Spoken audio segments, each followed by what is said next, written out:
آپ کو بتائیں کہ لیسکو نے اوور بلنگ کا پلان تیار کر لیا ہے۔ خسارہ پورا کرنے کے لیے 9 ارب کی اوور بلنگ کی جائے گی۔ بخاری صاحب، یہ نیا پلان سامنے آیا ہے، کیا ہوگا عوام کا رد عمل؟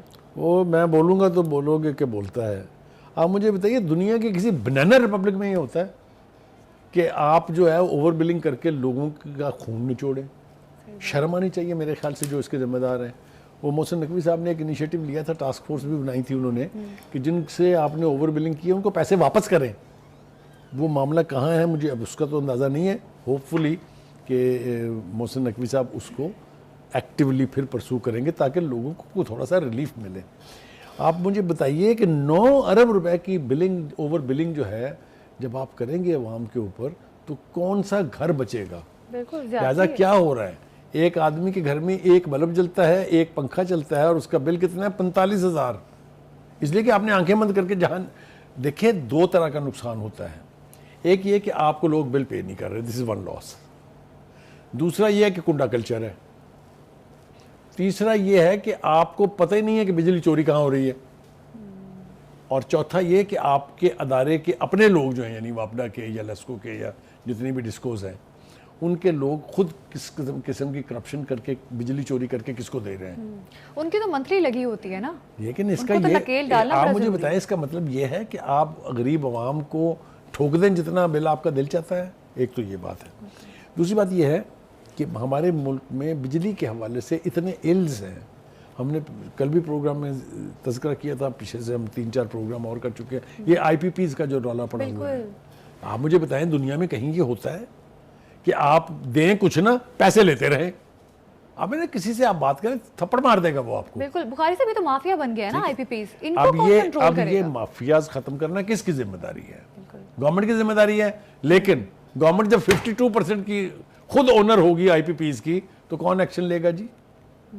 یہ اب وقت آ گیا ہے، جس طریقے سے گوہر اجاز نے بیڑا اٹھایا ہے آئی پی پیز کے خلاف، اور جس طرح کے حقائق سامنے آ رہے ہیں، آپ اندازہ کیجئے جو لسٹ جاری ہوئی ہے جس میں جس کو کتنا نوازا گیا ہے، کون کون اس لوٹ مار میں شامل ہے، نام آ گئے ہم لوگوں کے سامنے، پتہ لگ گیا کس کی کتنی ہے، نون لیگ کی کتنی ہے، پیپلز پارٹی کی کتنی ہے، فلاں کی کتنی ہے، فلاں کی کتنی ہے۔ بات اب کھل گئی ہے، یہ اب اپنے منطقی انجام تک جائے گی اور جانی چاہیے۔ اس لیے کہ ایک بات اور یاد رکھیں، یہ اوور بلنگ جو ہے it's a crime against nation, it's a crime against people. یہ دنیا کے کسی معاشرے میں آپ نے کبھی نہیں سنا، اور اس کے لیے، اس کے ذریعے اگر آپ نے اپنے خسارے پورے کرنے ہیں تو خدا کے واسطے آپ گھر جائیے۔ بالکل بخاری صاحب، غریب کے جیب سے خسارہ پورا کرنا یہ کہاں کا حل ہے؟ دیکھیں نا، غریب تو روٹی بہت مشکل سے پوری کر رہا ہے، تو وہ اب ایکسٹرا یونٹ کے پیسے بھی دے جو بجلی اس نے استعمال نہیں کی، جو بجلی چور ہیں، آپ ان کو کریں نا، اکاؤنٹیبلٹی یہاں بنتی ہے۔ دیکھیے، بجلی چوری کے حوالے سے جیسا میں نے عرض کیا، بڑی بڑی انڈسٹریز جو ہیں اس میں انوالو ہے، پورا مافیا مل کے ان کو چوری کر کے بجلی دیتا ہے، اور بالغریب عوام کو، یعنی وہ بڑے جو ہاتھی ہیں وہ اور پل رہے ہیں اور سفر کر رہی ہے غریب عوام۔ یہ رویہ ختم کرنا یا اس کا علاج کرنا وہ تو حکومت کا کام تھا، مگر میں نے جیسا کہا آپ سے کہ اگر حکومت کے خود 52% جو ہے ہولڈنگ ہوں گی اس کے اندر تو علاج کہاں سے آئے گا؟ لہٰذا ایک اور راستہ ہے، وہ یہ ہے کہ عدالتیں اس کے اندر، دیکھیں عدالتیں ڈھنگ کا کام کوئی نہیں کر رہی۔ عدالتیں ویسے تو اس میں صرف P T I oriented cases کو ڈیل کر رہی ہیں، اور ان کے پاس شاید کوئی کام ہی نہیں ہے۔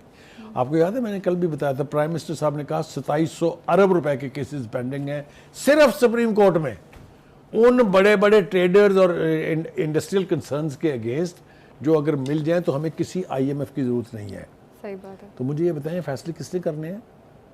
ہمارا خیال یہ تھا کہ قاضی فائز عیسیٰ صاحب تشریف لائیں گے تو دھڑ دھڑ فیصلے ہوں گے، وہ وہیں کے وہیں پڑے ہوئے ہیں۔ وہی نا بخاری صاحب، اب میجر مسئلہ تو یہ ہے کہ آئی پی پی سے جو معاہدے کیے گئے ہیں اس پہ نظر ثانی کریں یا ان سے معاہدے ختم کریں۔ دیکھیے، میں نے سنا کیا ہے، میرے سامنے پڑی ہوئی ہے ڈیٹیل کہ اس قسم کا ایکشن انیشیٹ کرنے کی کوشش کی گئی، تو ایک چائنا کی کمپنی ہے، اس نے کہا کہ جی ہم تو ریوائز نہیں کریں گے معاہدہ جو ہوا ہے۔ تو پھر آپ گھر جائیں نا، پھر آپ کو کیا رائٹ پہنچتا ہے یہاں بیٹھنے کا؟ میرے خیال سے حکومت کو اس کے اوپر بہت سٹرونگ عام ایکشن لینا چاہیے کہ ہم نہیں کریں گے پیمنٹ آپ کو جو آپ ہمیں نہیں دے رہے ہیں۔ جتنی بجلی آپ پیدا کریں گے اس کے پیسے لے لیں، اور وہ بھی پیسے آپ کو پتہ ہے وہ یونٹ کتنے کا پڑتا ہے؟ جو 8 سے 10 روپے کاسٹ کرتا ہے وہ 60 سے